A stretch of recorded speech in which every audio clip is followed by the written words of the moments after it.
ಕಟಕ ರಾಶಿಯವರು. ಈ ಕಟಕ ರಾಶಿಯವರಿಗೆ ಅಧಿಪತಿ ಬಂದು ಚಂದ್ರಗ್ರಹ. ಚಂದ್ರಮೋ ಮನಸೋ ಜಾತಃ ಚಕ್ಷುಸೂರ್ಯೋ ಅಜಾಯತ ಅಂತ ವೇದಗಳು ಹೇಳುತ್ತೆ. ಅಂದರೆ ಈ ಕಟಕ ರಾಶಿಯವರು ನಿರ್ಮಲವಾದ ಪರಿಶುದ್ಧವಾದ ಮನಸ್ಸಿರುವಂಥವ್ರು. ಯಾರು ಏನು ಹೇಳಿದ್ರು ಬೇಗ ನಂಬಿಡ್ತಾರೆ. ಅದನ್ನೇ ಕೆಲವೊಬ್ರು ಏನು ಮಾಡ್ತಾರೆ, ವೀಕ್ನೆಸ್ ಆಗಿ ತಗೊಂತಾರೆ. ಆದರೆ ಈ ಕಟಕ ರಾಶಿಯವರಿಗೆ ಈ ವರ್ಷ ಯಾವ ರೀತಿ ಇದೆ ಪ್ರಮುಖವಾಗಿ ನೋಡೋದಾದರೆ, ನವಮ ಸ್ಥಾನದಲ್ಲಿ ಶನಿಗ್ರಹ ಸ್ಥಿತನಾಗಿದ್ದಾನೆ. ಮತ್ತೆ ಅದೇ ರೀತಿಯಾಗಿ ಈಗ ಪ್ರಸ್ತುತ ವ್ಯಯಸ್ಥಾನದಲ್ಲಿ ಗುರುಗ್ರಹ ಇದ್ದಾನೆ.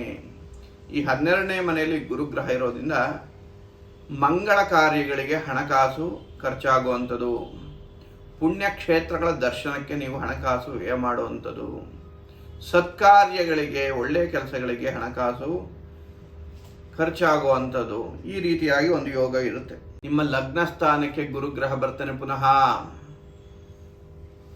ಕಟಕ ರಾಶಿಯವರಿಗೆ ಉಚ್ಚ ಕ್ಷೇತ್ರದಲ್ಲಿ ಗುರು ಆಗ್ತಾನೆ. ಈಗ ಈ ರಾಶಿಯವರಿಗೆ ಕಾರ್ಯಗಳಲ್ಲಿ ವಿಘ್ನ ಆಗುವಂಥದ್ದು. ಮತ್ತು ವಿಶೇಷವಾಗಿ ಏನಂತಂದ್ರೆ, ಯಾವ ಮನೆಗೆ ಗುರುವಿನ ದೃಷ್ಟಿ ಇರುತ್ತೋ ಆ ಮನೆ ಅತ್ಯಂತ ಶುಭದಾಯಕವಾಗಿರುತ್ತೆ. ಆದರೆ ಯಾವ ಮನೆಯಲ್ಲಿ ಸ್ಥಿತನಾಗಿರ್ತಾನೋ ಗುರು ಅವನು ಅಶುಭ ಫಲವನ್ನೇ ಕೊಡ್ತಾನೆ. ಆದ್ದರಿಂದ ಈ ಕಟಕ ರಾಶಿಯವರಿಗೆ ಲಗ್ನಕ್ಕೆ ಗುರು ಬಂದಾಗ ಆರೋಗ್ಯದಲ್ಲಿ ವ್ಯತ್ಯಾಸ, ಹಾರ್ಟ್ ಪ್ರಾಬ್ಲಮ್, ಅದರಲ್ಲೂ ಕೂಡ ಯಾರಿರ್ತಾರೆ ಅವರು ಹೆಚ್ಚಿಗೆ ಜಾಗರೂಕತೆ ವಹಿಸಬೇಕು.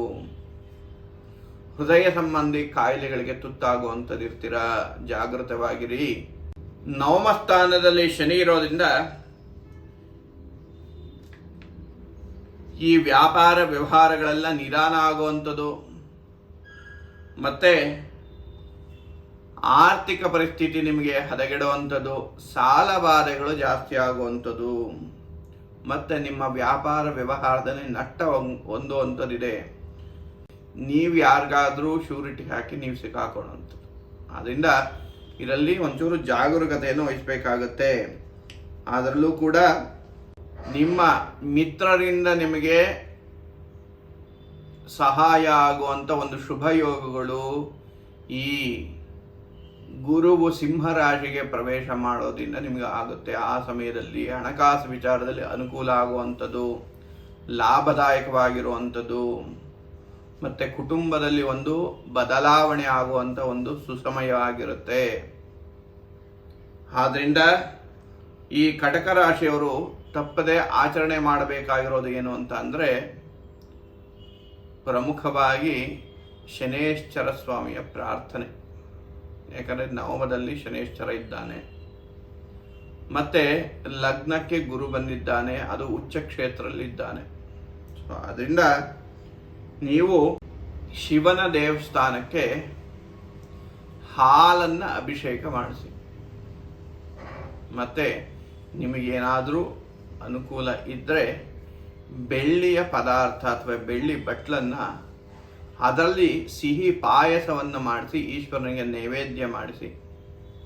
ಇದನ್ನು ಮಾಡಿದ್ದೇ ಆದರೆ ನೀವು ಶುಭ ಫಲವನ್ನು ಹೊಂದುತ್ತೀರ.